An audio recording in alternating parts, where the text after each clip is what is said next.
haka ita ma Maimuna alal misali da ce ana kulla auratayya tsakanin mu da dabbobi misali a ce Anas rago ne a ce wannan bangaren raguna aka tara ina muku rantsuwa da Allah da yanzu ana wa'azin nan wasu ragunan na karo sai da fito ya buga wani kansa amma wa min ayatihi an khalaqa lakum min anfusikum azwaja yana daga cikin ayoyi da suke nuna girman Allah Allah ya halitta mana daga kawunan mu matan da zamu aura me yasa litaskunu ilaiha dan ba samu nutsuwa zuwa gare su waja'ala bainakum mawaddatan wa rahma Allah ya sanya soyayya ya sanya kauna da tausayi tsakanin mata da miji inna fi zalika la ayatin liqaumin yatafakkarun a cikin al'amarin aure akwai ayoyi ga mutane waɗanda suke masu tantance hatta aikin agaji yanzu sai kuka aikin agajin Anas ya bambanta da aikin agaji da yake a baya kun san daga cikin matsalar da rashin aure ke haifarwa haka kawai zaka ga mutum ya kama yin abin da ba a sa shi ba yanzu kafin auren nan idan abin ya motso wa Anas kawai sai dai ku ga yana fareti shi kadai kai ba a fareti ba ba kamfin za a yi na yan agaji ba haka kawai ka kama fareti ba gaira babu dalili to yanzu aure ya samu za ku ga faretin shi ma ya bambanta da faretin suwa'i ga ɗaya nan a dama na wato waɗanda ba su da aure Allah subhanahu wa ta'ala ya dace da mu dan Allah sallallahu alaihi wa sallam ya ce annabiyyu fil janna annabi Muhammad sallallahu alaihi wa sallam dan aljanna ne wasiddiqu fil janna annabi sallallahu alaihi wa sallam ya ce sayyidina Abubakar dan aljanna ne wal rajul yazuru akhahu fi nahiyati misra mutumin da ya ziyarci ɗan uwansa a gari wanda yake mai nisa la yazuruhu illa lillah bai ziyarce shi saboda komai ba sai saboda Allah annabi ya ce bil janna shi ma dan aljanna Allah ya sa mu yi a tsakanin mata da miji ku kalla da kyau sati mai zuwa next week ku ƙara kallon sa wallazi nafsi biyadihi sai kuka halitta shi ta canza kowa ya san inda yake aiki ko to za ku ɗauka ya canza ma'aikata ne ya koma aiki a kamfanin man shafawa za ku ga fuskar tana walƙiya tana sheƙi tana wani haske na samun natsuwar aure ku kalli Maimuna da kyau sati mai zuwa za ku ga Allah ya canza mata halitta kuma ɗinta gaban fanke bai soyi ba haka wani luku-luku haka za ku ga ta canza saboda ta samu natsuwar aure sai Allah ce inna fi zalika da ayatin liqaumin yatafakkarun wanda ke da bakin jini Allah ba shi farin jini wanda ke da bakin jini ita ma Allah ba ta farin jini wanda aka manta da shi a cikin tsawon bawarta Allah ya sa a tuna da shi ita ma wacce aka manta da ita wacce aure ba Allah ya sa a tuno da ita duk wanda suka yi kwantai da wanda suka yi kwabaso da wanda suka yi bandano da wanda suka jima ba mashiga Allah ka shigar da su Allah ya sanya albarka subhanaka allahumma wa bihamdik nashhadu an la ilaha illa anta nastaghfiruka allahumma wa natubu ilayk assalamu alaikum wa rahmatullahi wa barakatuh التكبير التكبير alhamdulillah mun saurari wa'azi da nasiha daga bakin babban malami mai kuma babban bakonmu alkali ustaz ashek abubakar salihu zaria daga rigacikun jihar kaduna muna godiya ga malam da kuma bakinmu komi wanda cikin dai masa da ƙaddara wasa yana kan wannan rana da albarka da fatan ina ma malam ina ma malam shek alani abubakar sani zaria muna bada zuwa ina godiya a bisa wannan zaranci da aka yi Allah ubangiji yadda ka zo lafiya Allah ubangiji ya bai da zai da lafiya ta zama kai lafiya Allah ya saka da alheri sai godiya ta biyu ga shugabanni na ina godiya matuƙa sosai da waɗanda suka zo daga nesa da cike na kusa ina ma kowa godiya na musamman godiya shi ne ga na Air Force Base shi ma ina godiya Allah ya saka da alheri sannan kuma abokanai da ɗan uwa da abokan arziki ga wani ɗaya da iyayen na hukuma da hukuma ga kai kowa da hukuma da hukuma biya Allah ya saka alkhairi da za mu kula mu fera sannan kuma abin da shi abin da gida da iyali na Allah hukuma fatan alkhairi kuma ina ma kuma fatan alkhairi da aka zo lafiya ina mai da kowa lafiya Allah ya saka alkhairi da za ku kula mu bijan assalamu alaikum wa rahmatullahi wa alaikum assalam wa rahmatullahi wa barakatuh bala ayi hakuri akwai Dr. Umar daga UBTZ ya ce yana da ɗan abin da zai faɗa sako ne wani zai mutane ko kai zai amfani mutane. Akwai Imam Sani ya Imam namu na masallaci na akwai kuma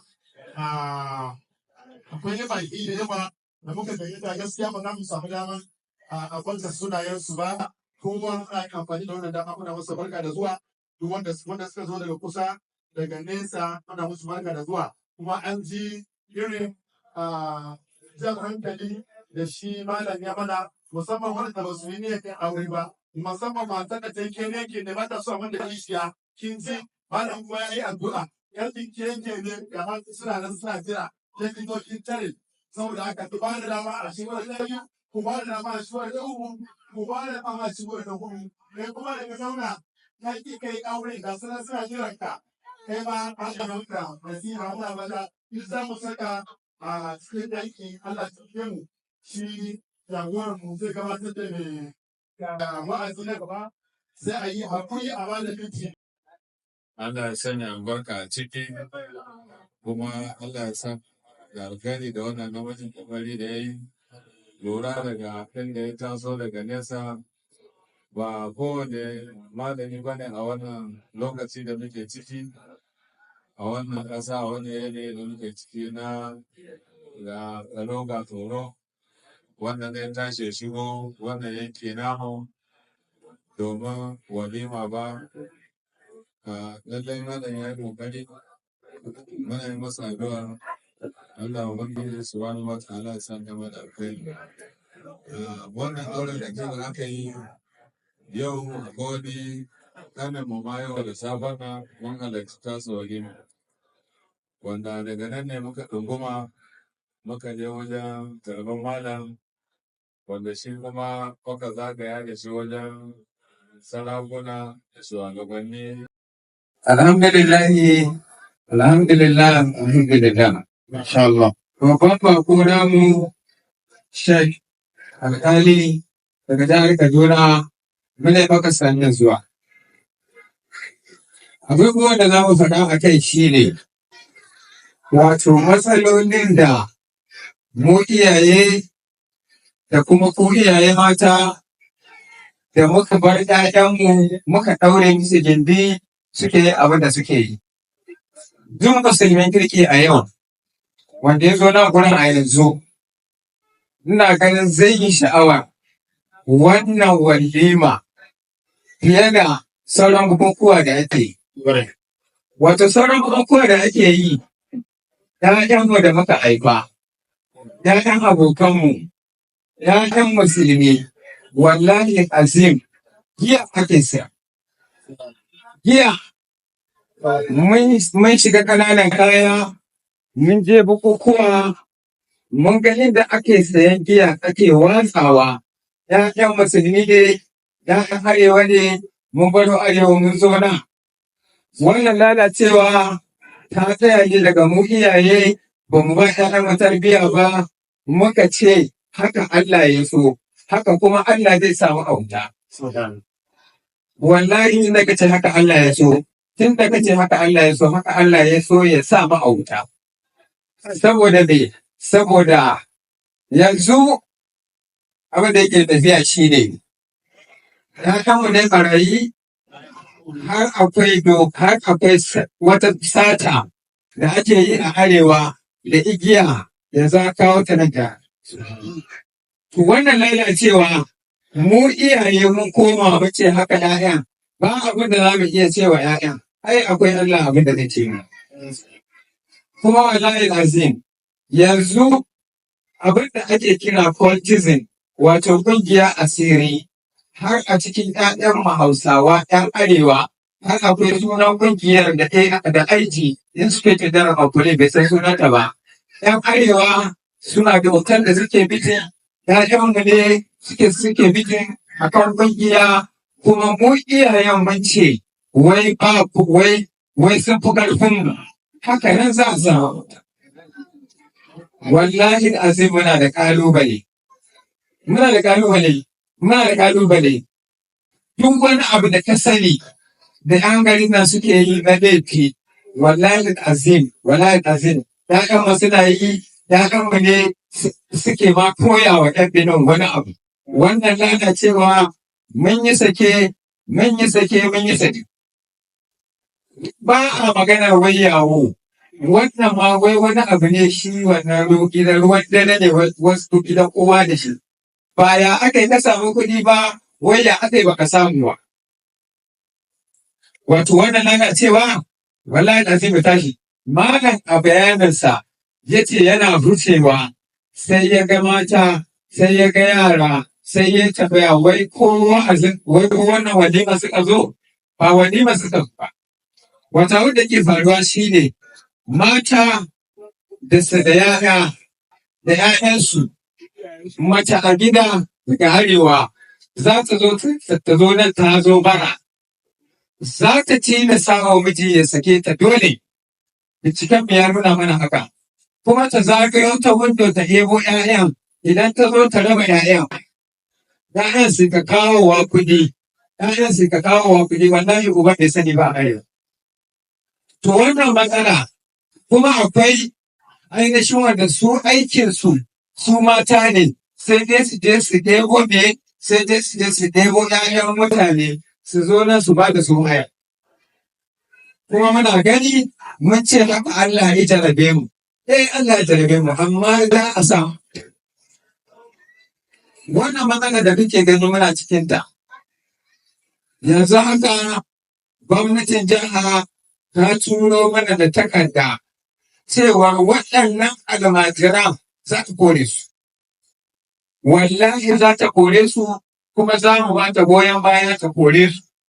Mun yi alkawari international media da za su baza da kuma opposition parties da za su ce gashi nan ana koren yan Benin, ana koren Hausawa a Benin. Mu za mu gaya musu da sarakunan Arewa da malaman na Arewa, za mu gaya musu mun san da maganar constituting users da ake yi, wato yin waɗansu mugayen laifuka a guraren da kuka gani, Mission Road, Sakon Road, wai har akwai wani gidan kashi, kai ji wani suna wani gidan kashi.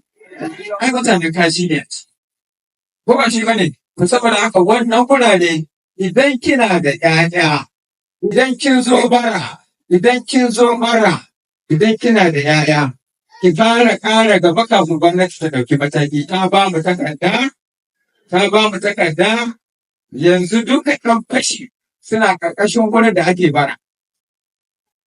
‘Yan fashi da kuma prostitution, a me ake kiran shi, karuwanci, suna nan wurin da ake bara.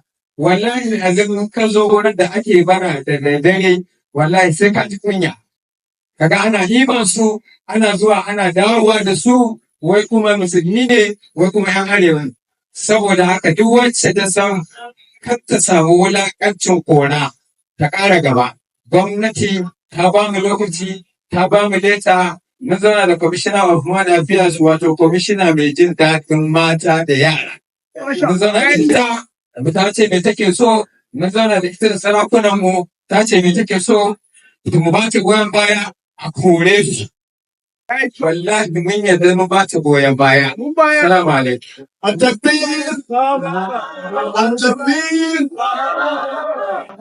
Allahu Akbar. Ciyaman Allah ya saka da kai. Ya jawo hankali ko kuma kamar yadda muke sani abubuwan da dole sai mun haɗa ƙarfi da ƙarfi da bayan mu don ma da irin waɗannan matsaloli. Domin waɗannan matsaloli ko ba mutum da imani in yana da Allah.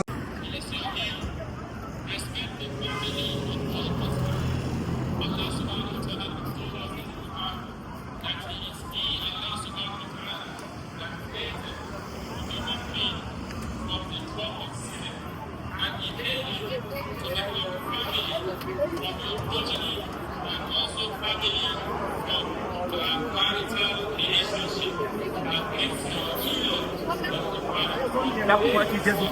the days of the marriage, the parents from your wife are now your parents. The parents of your husband are also your parents. Therefore, respect them and honor them the way you respect your own parents and your own husband. Very, very important thing, beautifying yourself. Our sheikh have drawn our attention to something very, very important. Whether you are Assalamu alaikum. Wa alaikum assalam wa rahmatullah. Za mu gabatar da Salman Abdul Karim. Allahumma salli ala Muhammad wa ala Muhammad. Sallallahu alaihi wa sallam.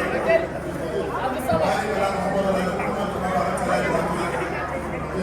Sallallahu alaihi wa sallam. Wa barik ala Muhammad wa ala alihi wa sahbihi wa sallam.